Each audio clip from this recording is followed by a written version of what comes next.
On va maintenant procéder à l'audition des candidats à la présidentielle. Vous l'avez dit, tous n'ont pas répondu présent. 10 sur 12 sont là aujourd'hui. Vous avez pu entendre ce matin Fabien Roussel, Jean Lassalle, Marine Le Pen, Philippe Poutou et Anne Hidalgo. La première invitée de l'après-midi est la candidate lutte ouvrière à la présidentielle. Elle défend les travailleurs. Elle se présente pour la 3e fois au suffrage des Français. Nathalie Arthaud, je vous invite à nous rejoindre. Vous avez 10 minutes pour présenter votre projet devant les élus.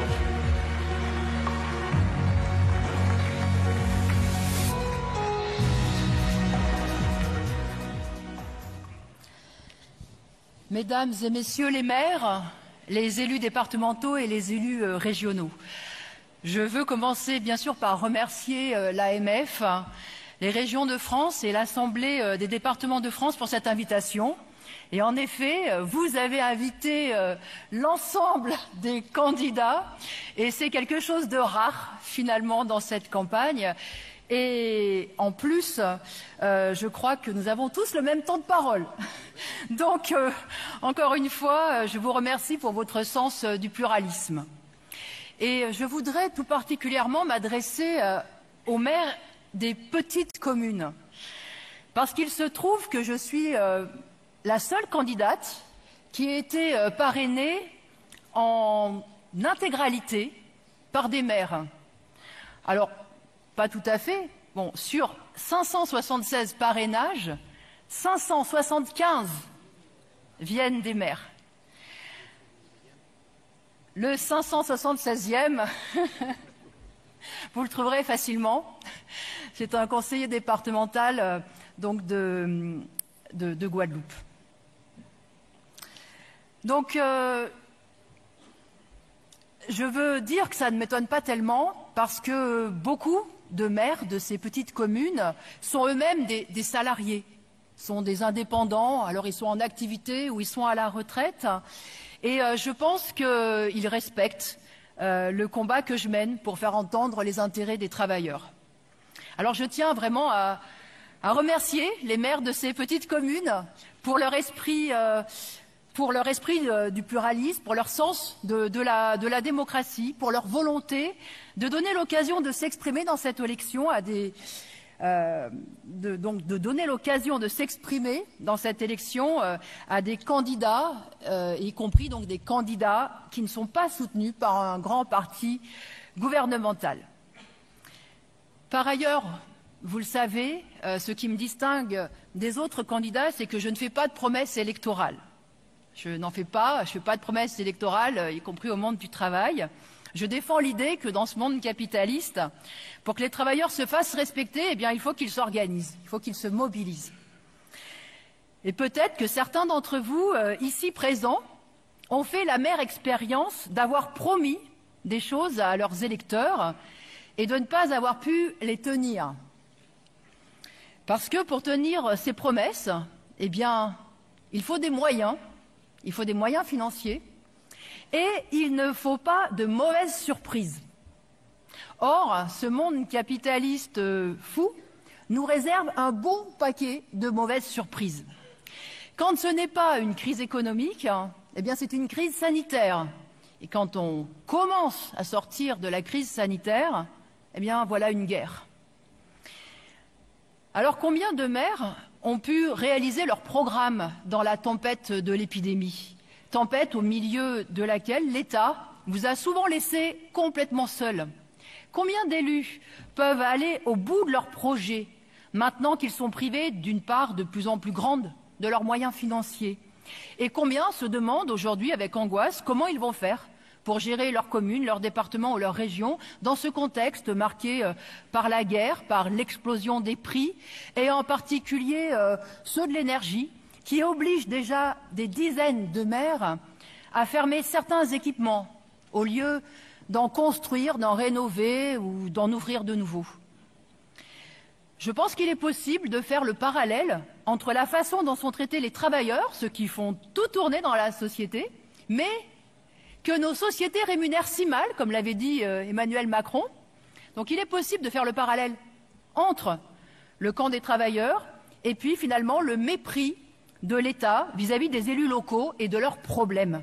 Parce que quand on voit comment les élus locaux se démènent pour résoudre les problèmes, je connais par exemple des maires qui prennent eux-mêmes la débroussailleuse quand il le faut, ou d'autres qui, pendant la pandémie, ont fait le tour des habitations pour vérifier que tous les anciens avaient bien quelqu'un pour les aider à faire leurs courses. Donc quand on voit ce dévouement, quand on voit cet esprit de responsabilité d'un côté, et quand on voit de l'autre côté comment l'État s'obstine à vous mettre des bâtons dans les roues et à rogner sur tous les moyens financiers, eh bien oui, il y a de quoi être écœuré. En fait, comme les soignants et les premiers de corvée, vous aussi, vous avez eu votre lot de grands mots, votre lot de remerciements et d'hommages pour avoir maintenu tous les services publics debout au plus fort des pics de l'épidémie. Mais ce ne sont pas les grands mots qui vous donnent plus de moyens.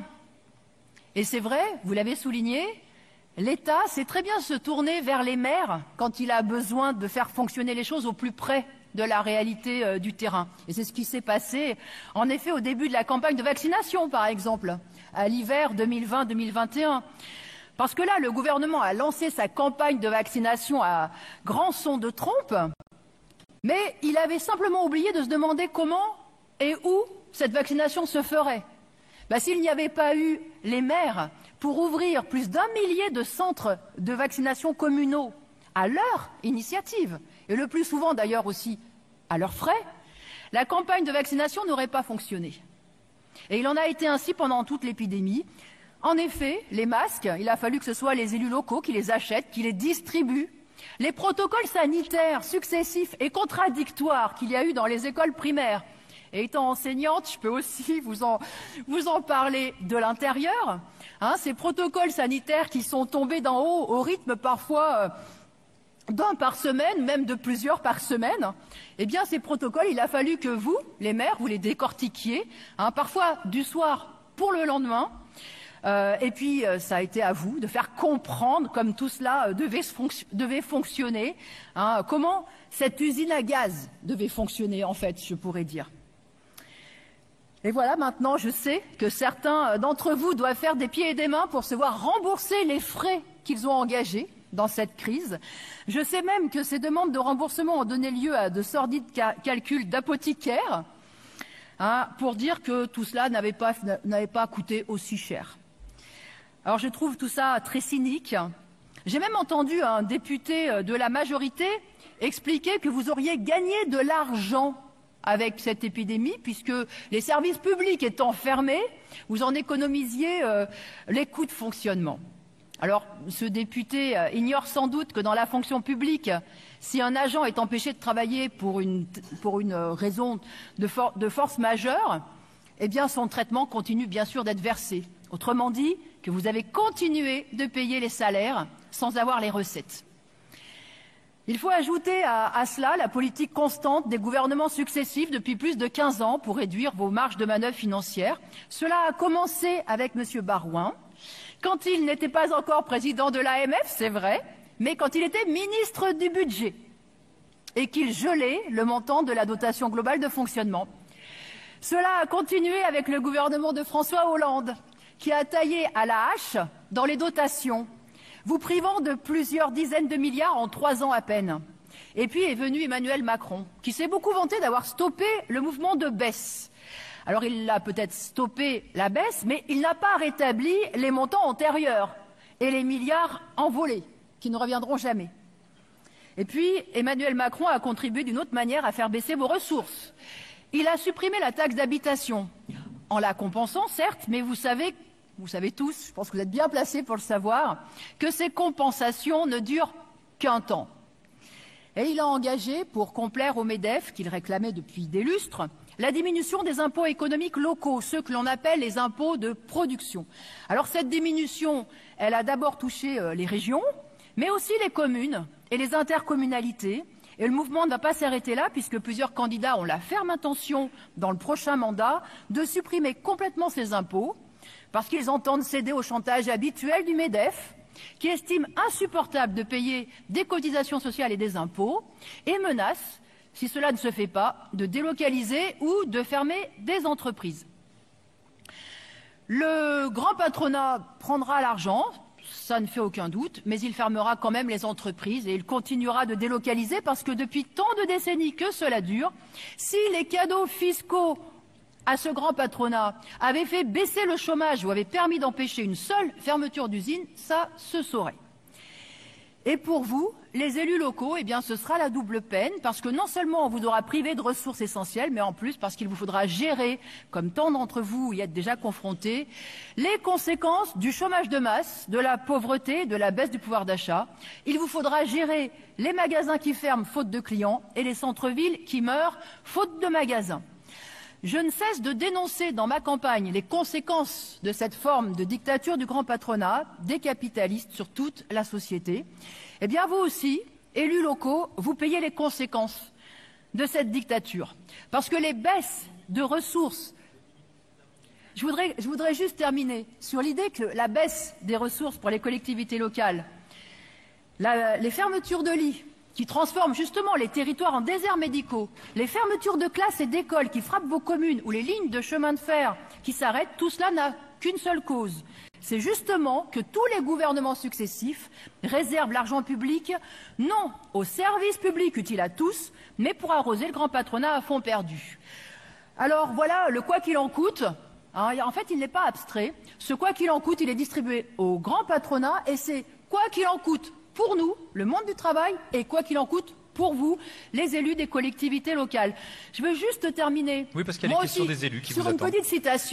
Sur une petite citation, parce que je sais que le vice-président de l'AMF, André Léniel, cite souvent cette phrase de Camus, à laquelle je souscris pleinement. « Ôter son pain aux travailleurs, que reste-t-il de sa liberté ?» Eh bien oui, les libertés locales, c'est-à-dire la liberté pour les élus de mener la politique qu'ils souhaitent pour leur territoire dépend de leurs moyens. Et la crise économique, la financiarisation et maintenant la guerre qui arrive aux portes de l'Europe, toute cette dégradation dramatique de la situation fait que l'État, qui n'a d'autre objectif que de maintenir... C'est du temps que vous n'aurez pas pour répondre aux élus. Hein. Oui, mais juste vous prévenir. 10 secondes. Donc, qui n'a d'autre objectif que de maintenir par tous les moyens les taux de profit des grandes entreprises, continuera sans trêve à vous priver de votre pain, c'est-à-dire de votre liberté. Vous voyez, c'était pas long. Merci. Alors, donc, le principe est le même que ce matin. Trois questions posées par des représentants des maires, représentants de départements et représentants de régions. On commence avec Bénédicte Thiebaud, qui est présidente des maires de la Somme, maire de Roiglise depuis 2008. C'est 162 habitants, je crois, c'est ça? À vous la parole. Bonjour Madame Marteau. Donc une question sur le développement économique. Donc vous savez que les maires sont très engagés donc pour le développement économique, sur la création et le maintien des entreprises autant en urbain qu'en rural. Vous savez aussi que ce sont donc des facteurs d'emploi. Ils sont aussi engagés dans la revitalisation des centres-villes et des centres-bourgs.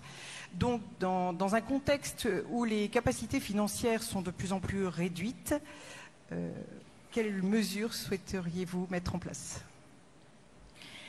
En effet, j'ai souligné justement la réduction comme peau de chagrin de ces moyens financiers.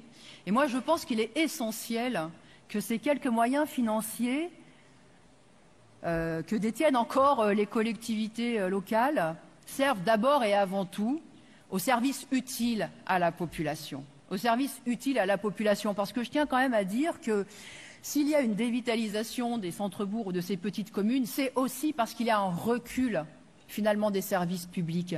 Je sais la catastrophe que c'est de fermer une école dans un petit village. Parce que ça veut dire que la petite épicerie, le petit bar qui pouvait exister n'a plus accès à ce va-et-vient et à toutes ces personnes qui pouvaient s'arrêter, etc. Et que ça tue un village. Je sais aussi qu'il faut des moyens pour justement aider les médecins à s'installer, pour qu'il y ait enfin des maisons de santé dans ces déserts médicaux que sont un grand nombre de zones rurales aujourd'hui dans le pays. Tout ça, ce sont des priorités. Et pour moi, ce sont vraiment des priorités parce que si on compte sur les moyens des petites communes pour faire le développement économique, je pense qu'on est vraiment complètement à côté de la plaque. à côté de la plaque en réalité, parce que de toute façon, voilà, les moyens ne sont pas là. Et ce développement économique, c'est surtout un prétexte en réalité pour encore pour que le grand patronat obtienne un certain nombre de subventions publiques auxquelles en réalité ils n'ont pas besoin. Ils n'ont pas besoin. Moi, je suis pour faire la transparence sur les comptabilités des grandes entreprises, de ces grandes entreprises, mais qui ont des milliers de filiales de par le pays, filiales qui n'ont en aucun cas besoin de l'aide des collectivités locales, en réalité, pour investir, pour s'installer et pour embaucher. Donc, je suis opposée à ce que l'argent public serve au profit privé. Et c'est souvent ça, en réalité, la finalité de ce fameux développement durable. En tout cas, je suis très choquée de voir qu'il n'y a jamais, au bout du compte, la transparence et le contrôle. Le contrôle sur, quels sont les résultats? Quels sont les résultats de toutes ces aides qui sont passées par la région, parfois par la commune, par l'État aussi souvent? Quels sont les résultats en termes d'emploi, en termes de retour justement pour la vitalité de la commune? Jamais on ne fait ce bilan. Donc moi je pense, encore une fois, qu'il faut absolument réserver l'argent public, d'autant plus dans cette période de crise. Dans cette période de crise économique où de toute façon là, en effet, toute la situation va se tendre et il va falloir aller chercher l'argent là où il est.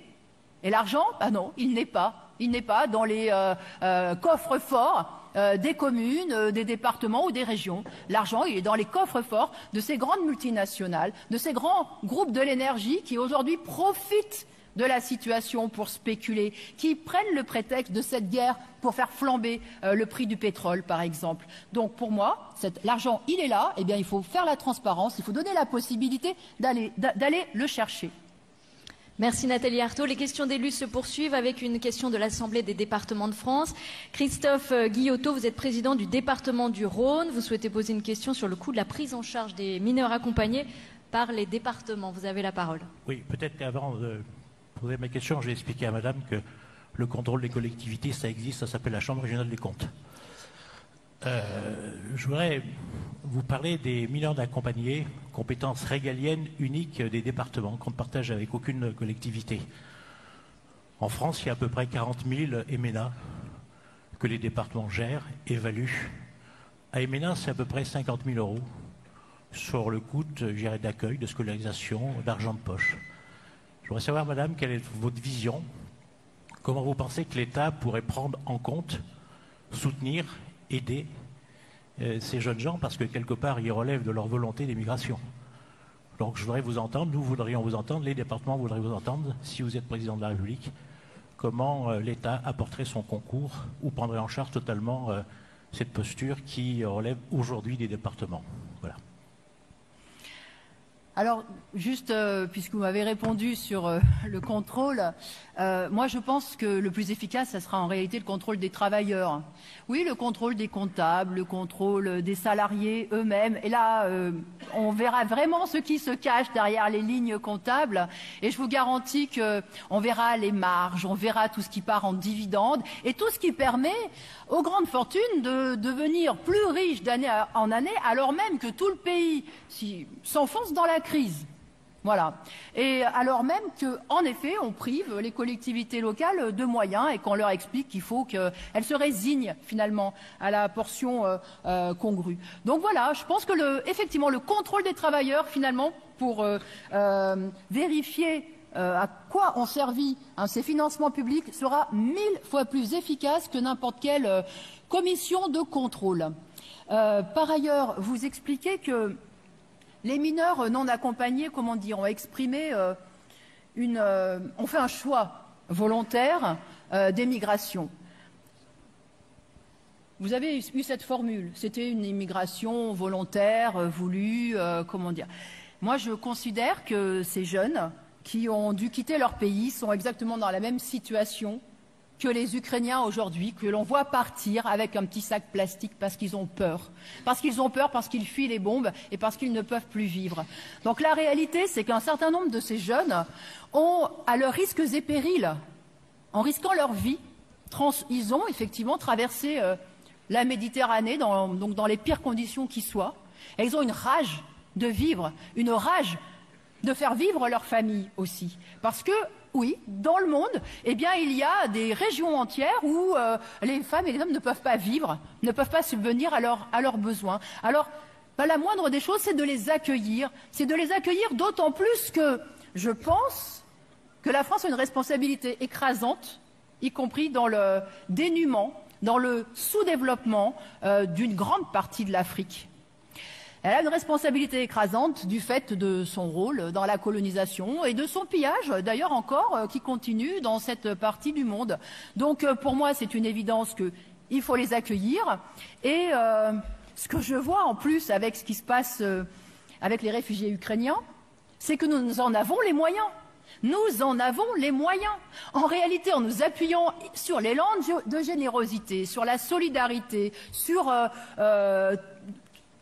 les moyens que nous avons, nous pouvons le faire. Et voyez comment, vis-à-vis des Ukrainiens, il y a un élan, un élan général, une unanimité, et que finalement, en s'appuyant sur les initiatives même individuelles, de famille, etc., on arrive à faire des miracles. Pourquoi y a-t-il ce poids, et ce poids, je dis, politique des dirigeants qui nous expliquent que cette émigration-là, elle est mauvaise? Ça, c'est pas une bonne chose. Ça, les mineurs non accompagnés, c'est une menace. Pourquoi? C'est parce qu'il y a justement cette petite tonalité-là, politicienne, qui est, distillée du haut du pouvoir, que finalement, toutes les ressources qu'on a pour véritablement accueillir et donner un avenir à ces jeunes, eh bien, ils sont entravés. Donc moi, très clairement, je dois vous avouer, je ne supporte plus cette phrase. On ne peut pas accueillir toute la misère du monde. Je ne la supporte plus. Je ne la supporte plus parce que, d'abord, c'est se résigner à la misère du monde, alors même que ce monde, il pourrait tourner tout autrement et qu'on pourrait en faire tout autre chose. Et puis, je la supporte plus parce qu'il suffit de faire quelques kilomètres pour voir que non, la France n'est pas un pays riche. Il y a énormément de richesses. Donc la question, effectivement, c'est à quoi cette richesse sert-elle? Moi, je pense que le minimum, c'est qu'elle serve effectivement à des femmes et à des hommes de vivre, de mener une vie digne. Et cette jeunesse, vous savez, en fait, ce sera la classe ouvrière de demain. La classe ouvrière de demain. Et je pense qu'y compris, elle constitue notre avenir. Merci. Une autre question d'élu. On est à l'échelon régional maintenant avec Benjamin Assier qui est conseiller régional d'Occitanie. Je crois que vous avez décidé de parler sport et culture. À vous. Oui, tout à fait. Nous allons changer de sujet. Une fois n'est pas coutume, nous allons parler culture et sport. Nous venons de vivre 2 années de crise sanitaire qui ont isolé et fragilisé nombre de nos concitoyens, en particulier la jeunesse, grande victime silencieuse de cette crise. Dans un tel contexte, la socialisation, l'émancipation, le bien-vivre par le sport et la culture, activité, un temps maladroitement signalé comme non essentiel, aurait pu tenir une place essentielle dans les projets politiques proposés au sortir de cette crise. Pourtant, force est de constater que ces 2 sujets, qui concernent aussi de nombreuses filières professionnelles et des millions de travailleuses et de travailleurs, sont, une fois encore, totalement absents du débat public national à l'occasion de la campagne présidentielle. Les collectivités, elles, sont fortement engagées dans le développement du sport et de la culture au bénéfice de toutes et tous. Quelles sont donc vos propositions en la matière? En particulier, comment voyez-vous l'articulation de ces compétences partagées entre l'État et les collectivités? Et pour finir, une question complémentaire, mais non subsidiaire, qui nous tient particulièrement à cœur à nous en Occitanie, comme dans de nombreuses régions, et qui tient à cœur à une grande majorité de Français, si l'on en croit une récente enquête. Les collectivités concernées ont un engagement fort en matière de sauvegarde et de promotion des langues et cultures populaires de leur territoire. Êtes-vous favorable à ce que, enfin, en France, une véritable politique nationale soit menée pour la préservation de notre extraordinaire diversité culturelle et territoriale, qui, selon les termes même de l'UNESCO, est aussi essentielle à préserver que la biodiversité pour l'avenir de l'humanité? Je vous remercie. Bien, écoutez, je vais peut-être démarrer par ce dernier point, mais oui, moi je pense que il faut, y compris, et l'école peut prendre un rôle, peut avoir un rôle important dans l'apprentissage des langues régionales. Donc là-dessus, moi je suis convaincue que justement les enfants, y compris les tout petits, peuvent apprendre plusieurs langues. Quand je vois que, y compris un certain nombre de candidats nous expliquent qu'il faut bannir, par exemple, l'anglais ou je ne sais quelle autre langue de l'école primaire, enfin, je trouve ça complètement hallucinant parce que c'est précisément le contraire et qu'on a un cerveau qui est tout à fait capable, en effet, d'assimiler plusieurs langues en même temps, si tant est qu'on s'en donne les moyens et qu'on donne la possibilité aux enfants. Donc pour moi, c'est encore une question de choix et de moyens, tout à fait. Je pense que ça fait partie aussi de l'épanouissement individuel. Quant à la question de la culture et du sport, vous avez souligné le problème de la jeunesse, mais moi j'ai en tête aussi le problème des plus anciens, parce que je vois que avec la pandémie de Covid, beaucoup se sont recroquevillés en quelque sorte, sont moins sortis, ont pris des habitudes finalement beaucoup plus sédentaires, etc. Et je crois qu'il y a aussi beaucoup de choses à faire dans ce domaine-là. Moi, je connais un peu le coin de la Drôme des Collines. Je vais souvent dans un petit village d'une centaine d'habitants, donc je regarde les choses d'un petit peu. Je peux voir un peu les choses de l'intérieur. Et ce qui me frappe, j'ai grandi aussi dans un village moyen, enfin 2000 habitants, ça fait déjà un gros village. Mais ce qui me frappe, ce sont toutes les initiatives. C'est une vraie. Quand on est décidé de s'appuyer sur les associations, sur les bonnes volontés, sur les bénévoles, on peut faire un tas de choses. Si tant est qu'on ne soit pas en permanence confronté au manque d'équipements, au manque de moyens, et qu'on ait un minimum. Mais moi, ce qui me frappe, c'est comment, en faisant confiance, y compris à la population, en les associant, on peut faire des choses fantastiques. Des choses fantastiques en termes de culture et en termes de sport aussi, et de sport pour les jeunes et aussi pour les anciens. Mais ce que je vois, c'est que, y compris dans certaines communes, aujourd'hui, eh bien, il y a une réduction, par exemple, des horaires d'ouverture des équipements. Parce qu'il y a une question de moyens qui se pose véritablement, une question financière qui se pose. Donc là, eh bien, pour moi, ça va être l'obstacle. Parce que quand on n'a pas cet obstacle-là, encore une fois, les femmes et les hommes qui sont prêts à consacrer du temps, à se dévouer pour encadrer des jeunes, pour inventer un certain nombre d'événements, etc., c'est impressionnant. En tout cas, moi, voilà, je pense, et c'est toute ma politique d'ailleurs, elle part de là, c'est que, les femmes et les hommes des classes populaires, les petites gens, les travailleuses et les travailleurs, y compris ceux qui, souvent, dans le monde du travail, n'ont jamais droit à la parole, ne peuvent jamais prendre d'initiative, sont juste appelés à obéir et à être commandés, eh bien, ce qu'on voit, c'est que dans la vie, en fait, ils sont capables de prendre énormément de choses en main, de les faire vivre et justement d'entraîner toute une population, ceux que, y compris des dirigeants politiques, n'arrivent pas à entraîner. Donc pour moi, les choses, elles doivent partir de là. On doit faire confiance, en effet, à la population laborieuse, à la population, voilà, aux classes populaires, mais il y a quand même un minimum. C'est effectivement un minimum d'installation, un minimum de moyens, un minimum d'équipement, un minimum de soutien. Nathalie Arthaud, il vous reste un peu plus de 2 minutes pour répondre à une dernière question de synthèse. Dans votre programme, vous évoquez particulièrement le rôle des communes. Quel est pour vous le bon échelon pour répondre aux problèmes des travailleurs ? Oui, je pense que les communes, c'est finalement le plus accessible. Oui, c'est le plus accessible. C'est d'ailleurs quand même dans les conseils municipaux que tout un chacun peut s'investir, peut prendre ses responsabilités. Et puis, à l'échelle d'une commune, je pense que tout le monde peut se sentir, y compris responsable des choix, peuvent en discuter. Donc oui, je pense que beaucoup de choses doivent partir de là. Mais je suis aussi consciente que les communes ne sont pas libres de faire ce qu'elles veulent. Voilà, parce qu'en réalité, c'est une liberté très encadrées. Je pense par exemple au combat qu'il y a eu sur les 1607 heures, avec la consigne de l'État de revenir, voilà, pas un congé de plus, pas un jour de congé supplémentaire. Certaines communes qui voulaient finalement s'organiser autrement, n'ont pas pu le faire. Et je tiens aussi à le dénoncer. Merci Nathalie Arthaud. Vous avez eu 29 minutes. Voilà. Je vous remercie. Merci de m'avoir écouté. Pour présenter vos idées en matière de décentralisation, puisque le principe de cette journée, c'est de donner la parole à toutes les candidates, tous les candidats qui ont